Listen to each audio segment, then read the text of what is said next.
Good morning, good afternoon, good evening, everyone. I can see the participants are joining. My name is Julien Haye. I'm going to be your host today. I'm the author of the Risk Within. I'd like to welcome you all to this session today. I will start with a little bit of housekeeping so that you understand how the event is going to be run. And then you're going to hear me for about 5-10 minutes, probably 10 minutes, and then I will open a Q&A. So this event is the first of 4 events that will be running until Christmas. The next one is already scheduled for the 15th of October. I will share with you more details about that by email. You can ask me questions during the event via the Q&A function, preferably. It makes it easier for me to track. And if you don't have the Q&A session, also via the chat. It is possible I might not have the answer immediately, or we might not have time to cover all the questions. So I will take note of them and then come back to you offline after the event if we cannot cover everything. You might note that the event is recorded. I will make it available for people afterwards to review. In fact, I had some people letting me know yesterday they couldn't attend, so they will be reviewing the recording. I will also be sharing with you a one-pager takeaway after the event so that you have a little bit of work as well and takeaways for you to take on the back of the event.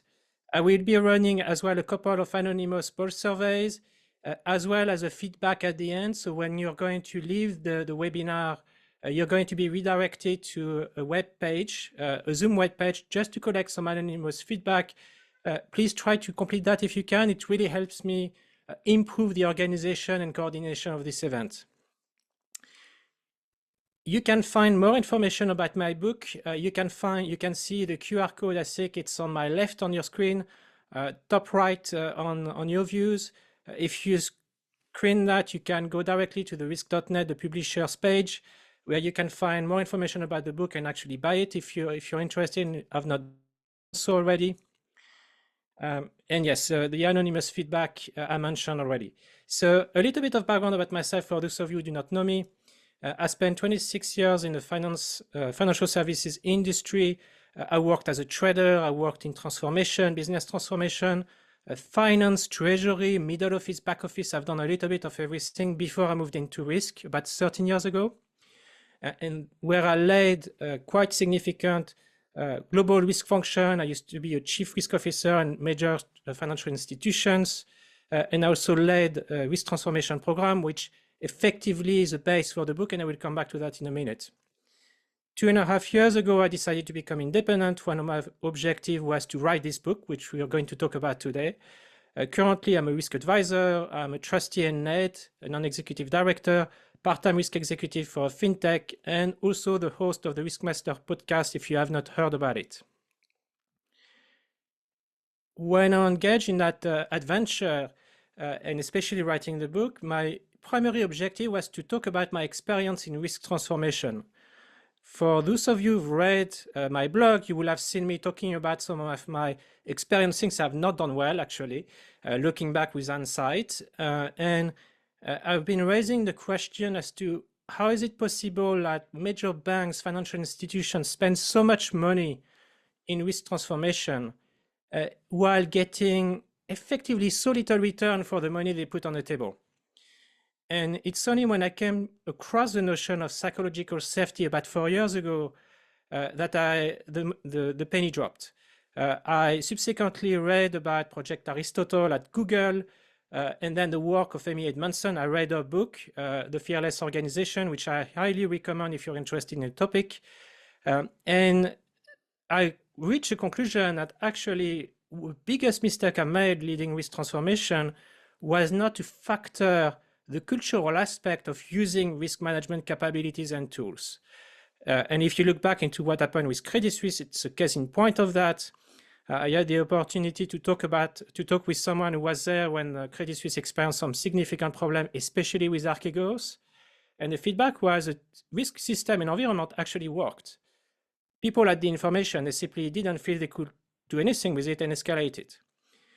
And with that, the Risk Within the book was born.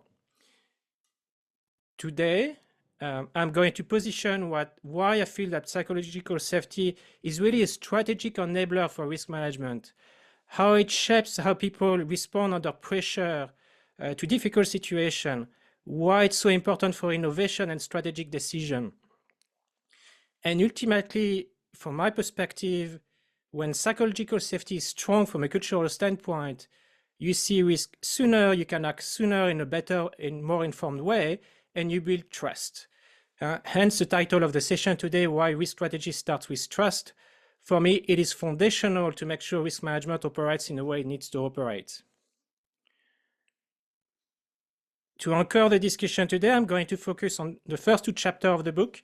One, to give you a definition of psychological safety, and two, to also go through at very high level, I can't give you too much detail, otherwise my publisher won't be happy with me, of the 7 principles that really underpin the book and give you a bit of flavor of its structure. Starting with the definition, you probably could find many online, but I've used in the book the one coming from the Center for Creative Leadership, which I found particularly relevant in the context of risk management. Psychological safety is the belief that you won't be punished or humiliated for speaking up with ideas, questions, concerns, or mistakes. So why is psychological safety at work so important in particular? It's a shared belief held by members of a team that others in the team will not embarrass, reject, or punish you or punish them for speaking up. So now if I translate that into what it means in practice for risk decision, risk visibility, risk escalation. In the book, you will see, if you read it, that I explore the notion of fail fast, learn from failure. I've used the example of Airbnb for that, which is a case in point, where the ability to recognize failure and learn from them is absolutely fundamental for innovation, but also for risk management. I'm an ex-trader, I was paid to take risk. The fact that we might lose some money was factored into the way we took decision. There was no other way to do it. So it creates a necessary environment where everyone can contribute. It is fundamental for inclusion and effective decision making.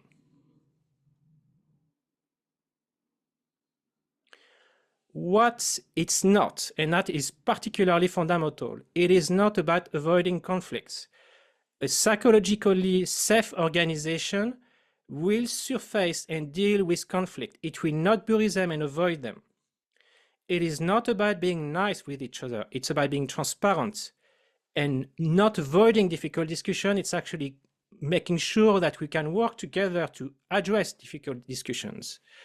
Now, I don't know for you, but I have many experiences in my career, even of late, where people are being silenced during meeting because other people around the table do not want to have the difficult discussion.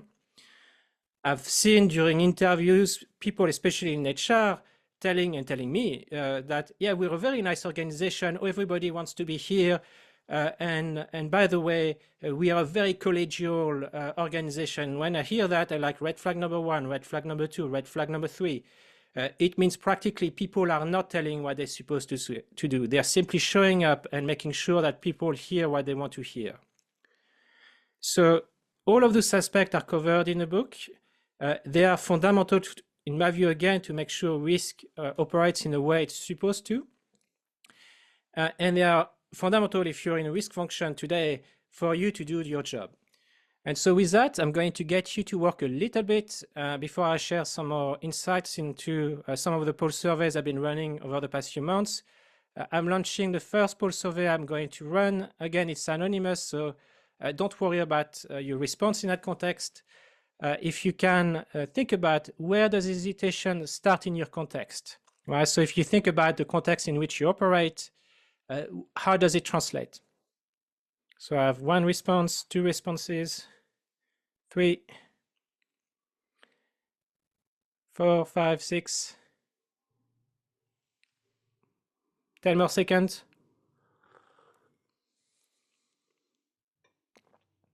Couple more responses. Nope. So I'm going to end the poll here and share the results with you. Yeah, so lack of leadership backing, interestingly enough, is the main response from you guys. Interestingly enough, I found the same when I ran the poll survey online with hundreds of respondents.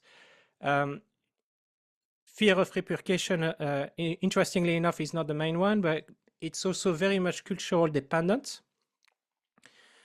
And not seen as urgent and no clear process can happen, but it's been, I don't think people have experienced that much in context of all the responses I've seen over time.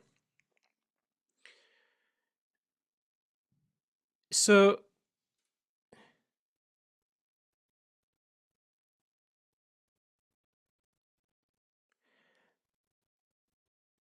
I will come back to you on your question. Let me just finish the poll and then I will go through the question I'm receiving. But thank you for raising the first question of the Q&A. So over the past few months, you probably have noticed on my LinkedIn profile, I've been raising quite a lot of poll surveys to kind of build some insight and help inform the work I'm doing on the back of the book and prepare actually for the next one as well. And I thought I would share some of the challenges that our peers, perhaps yourself, if you responded to the poll surveys, have experienced, and connected to the question I just asked you, in fact. And you will have seen some in the email I sent in preparation of this event. Lack of leadership support topped the barrier to psychological safety with 40% of respondents. I think it was about 300 or 400 respondents that said that, so it's very much aligned to the response you just provided. Resistant to change received 57% when asking about cultural blockers to change. In the book, there is an entire section around change management. Especially transformation is particularly critical and is highly dependent, in my experience, on psychological safety. So it's managing that through change, and especially major transformation, is absolutely fundamental for success. Lack of leadership alignment, again, exactly the response you guys provided, led risk culture barriers at 53%. I will come back to that later, but silence and conformity were rated as the most dangerous cultural signals of risk blindness at 66% combined, and that aligns to the comment I made earlier around, for example, HR function saying, oh, we're a very nice organization here, everybody wants to show up, blah, blah, blah, blah, blah, blah. For me, it is not a sign of a safe environment, it's a sign where people want to come in, and by the way, decisions sometimes are being made behind closed door, which is absolutely detrimental for culture. When risks are not escalated early, the leading reason were, okay, not clear process, as some of you have responded, not seen as urgent, fear of consequence, all of these things play, but not as much as the other aspect I just mentioned. So when it comes to establishing psychological safety, and I think I will come back to your point, Satander, on your question on culture and risk culture, when I thought about what could help people with embedding the right culture, in inverted commas, one that drives proportionate and effective risk taking, one that enable effective innovation, decision making, etc., I came up with 7 principles where risk framework effectively build trust, and that is fundamental. If I look back into what I've done in my career, I ended up in a situation where some of the framework actually accomplished exactly the opposite. And instead of having psychological safety removing hesitation to surface weak signal, it did actually impeded the response. So it was critical to address that. And so the several principles at headline level are growth mindset, transparency and accountability. It's fundamental to know who is in charge of managing risk and who can actually address risk. Empower individuals and teams to take risks as well. So risk management is not about removing risk. Effective risk management is about optimizing the level of risk an organization takes to fulfill its strategic objectives. Embrace failures as an opportunity to learn, so back to that growth mindset. Prioritize learning and adaptation. Foster a culture of open communication. It is fundamental for risk to be surfaced. People need to have that trust in. And building resilience through support and encouragement. So those are the 7 principles that underpin a lot of what is contained in the book. The book then goes into the impact of change, goes into the impact of multicultural environments. I manage very large global teams. I had people in Europe, I had people in Asia, I had people in India.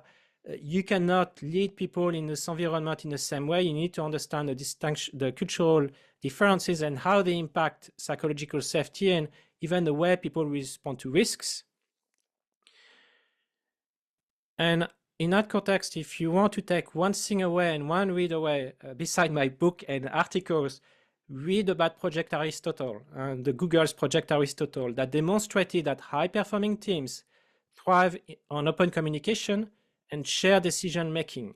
And that is underpinned by psychological safety. So with that, I will launch the second pulse survey, which has disappeared. Hold on one sec.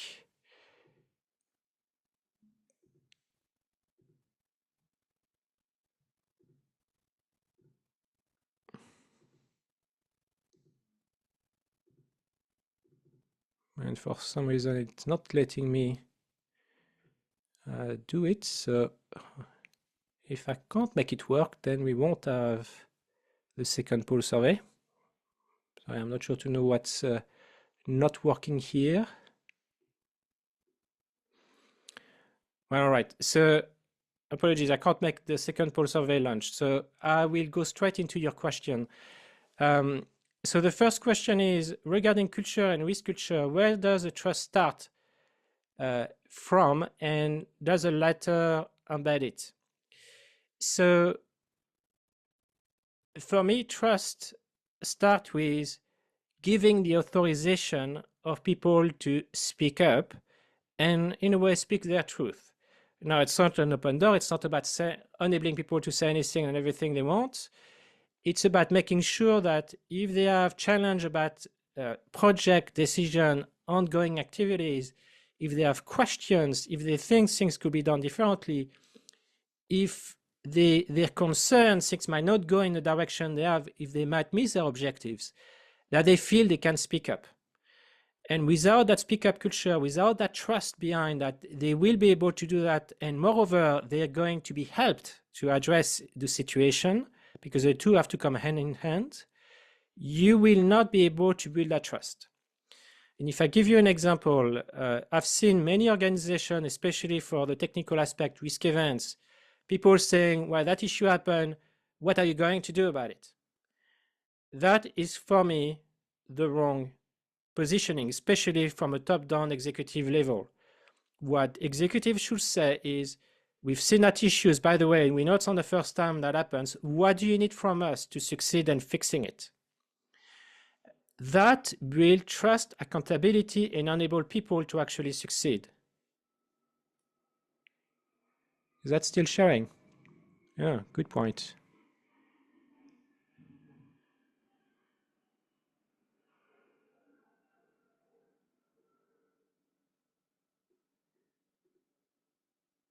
Yeah.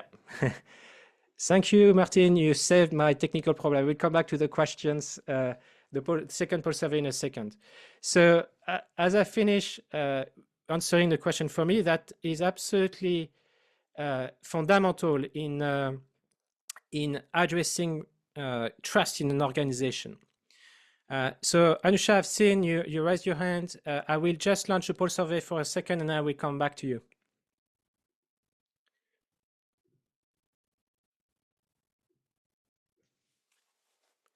If you can see the pulse survey on your screen now, and this time I will stop sharing so that it disappears.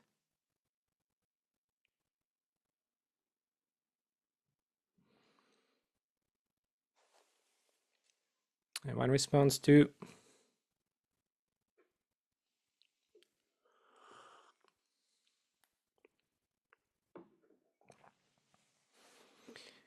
so recognizing early escalation, leaders, model inquiry, close the loop on raised issues. We have balanced responses.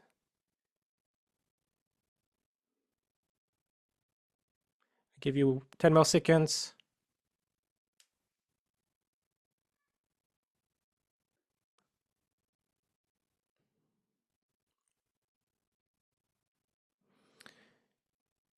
All right, I'm going to stop and share. Yeah, close the loop on raised issues. Interestingly enough, that came up as well. I raised a poll survey, especially on audit, but it applies across the function, and that came up as the main reason why audit is not as effective as it should be. Raised issues are not being necessarily always dealt with, which impede the effectiveness of the assurance function. That also applies to oversight functions as well, so completely understand that. Leaders model inquiry and recognize early escalation. Leaders model inquiries is tone from the top and walking the talk for me are absolutely fundamental. I've seen organization communicating and writing something, and then leaders were doing the exact opposite the minute after. This is an absolute killer from a cultural standpoint. Recognize early escalation as well. That is also an issue from a system standpoint, where sometimes people do not surface and understand the weak signal fast enough, which can turn into real headache, especially in period of highly uncertain and unpredictable environment as we are today. And clarify escalation threshold, clearly less of an issue for you guys apparently, but very relevant as well. Again, don't forget to ask any questions if you have further questions to ask. I do have a few that I'm happy to cover as we go. So one of the aspects which we actually already touched on a little bit on just now, but that is fundamental in my view, is around if leadership alignment is the biggest barrier, what two visible actions from a senior leader will change the tone fast? And because that's a point that I've seen and I've been asked quite often about. For me, one is recognize when issues are happening and the responsibility individuals are in that context. And when I say individuals, is the senior leader in question. So being having the humility to recognize that something wrong has happened under their watch, and recognize they will work with their team to actually address it. That's the first thing. So it's not as much as showing fragility or something like that. It's about being able to recognize something goes wrong and it needs to be addressed. The second thing is enable and invite, I will say, not dissent or conflict, but invite people sharing diverging opinions. And I was talking to a chair of an organization I work with yesterday about that, is when I chair an audit and risk committee, for example, or a meeting, I always invite all participants to speak up individually. And that can be very uncomfortable for individual, but practically that's the only way you can get that complete view. Anusha, why do you think, so your question, why do you think leaders seem to be inherently fearful of having a strong and relevant risk function? So I think I will answer that question in two ways. Firstly, I think a lot of the time the risk function is not doing what it's supposed to. And it is seen as a blocker, not as an enabler. And I've seen and I heard, in fact, I've done it myself at some point, even despite my background in trading, I still did it. So coming in and say, we should remove all risks. This is absolutely wrong and it's not helping the organization at all. It's about, let me come in and help you figure out what risk we need to have to conduct the business in the most effective way and enable your objectives, while also addressing the one that can actually impede you. And in the same discussion I was having yesterday with the chair of that big organization, I flagged that there were significant uncertainties and risks associated with our strategy, yet they were not properly surfaced. And the risk governance was not doing its job as it should. And that is, for me, one of the fundamental aspects that create mistrust with the risk function. And then there are situations where, frankly, the organization overall and the culture is problematic. And that starts at the top. You cannot address culture by saying to the mid-layer or the risk function, please address it for me. The board has to be clear as to what they want and how to position that, and I cover that at length in the book around what is the role of the board in setting a psychologically safe and supportive risk culture for their organization, and how is it supposed to cascade down. I'm doing a piece of work for a major financial firm currently, when I looked into their policies and their risk appetite, there's nothing top-down coming from the board around culture, expected behaviors, and how they will measure success. That needs to be addressed, and it's a role of the risk function to enable those discussions, how uncomfortable they are. So hopefully, Anusha, that addresses your question.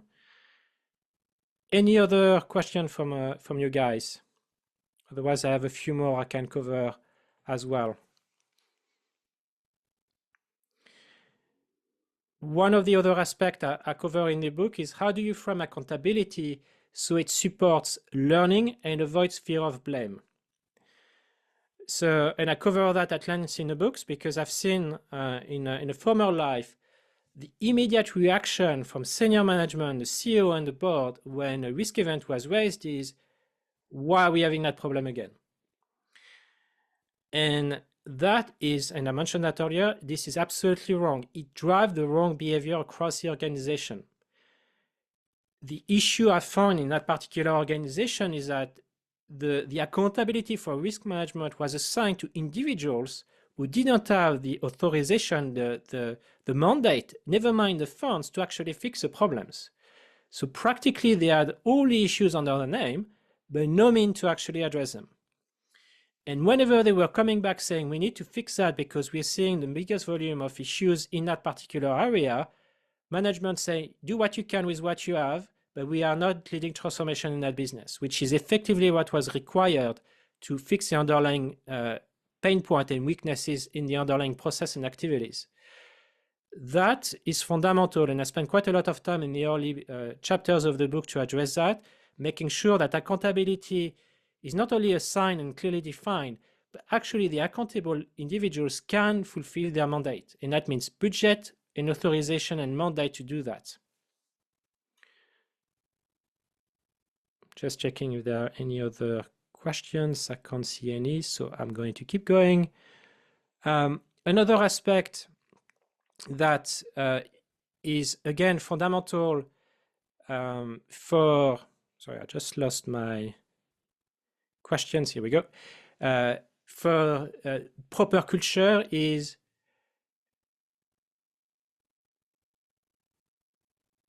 a team reports no issues. And in the early work of Amy Edmondson, she did some work in hospitals actually to understand why certain teams had better medical outcome than others.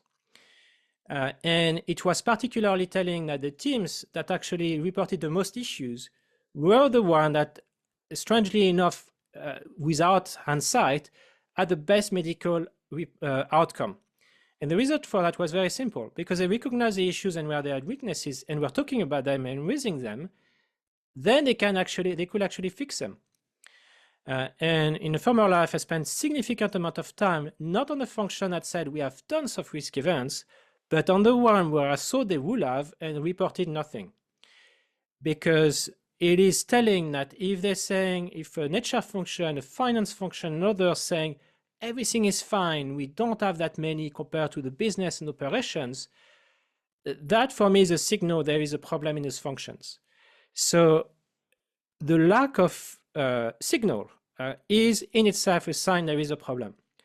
And I use the data we have just to pinpoint those areas that needed to be almost audited at more length to understand what prevented people from saying they had concern, issues they need to address. So I'm going to stop here for this first session. What I'd like you to take away and reflect on is, and that connects to the last poll I asked you, right? Make sure that the leadership support to culture and psychological safety is observable. People watch what leaders do. They model inquiry, they thank candor, to my point around recognizing problem, and close the loop on raised issues. That will be the first one. So really role modeling and walking the talk and enabling those discussions to start with going top down. And I know some of you, so I know you sit at the top of those organizations. It is fundamental you enable this discussion to happen. Remove ambiguity from escalation. Make sure it's clear what needs to happen, where to go, and how to enable your people to fix the issues or challenges they might be facing. And 3, treat silence as data. The lack of issues is usually the sign that something might be amiss in that particular organization from a cultural standpoint. So 3 main takeaways for you today. I will cover additional topic in the next session. With that, I'd like to thank you all for joining today and bearing with me on the technical teasing problems. I'll make sure next time I'm better with the poll. Please complete the feedback survey when you leave the webinar so that I can get some feedback and improve the organization and the running of this event next time. With that, I wish you all a fantastic day and speak to you guys soon.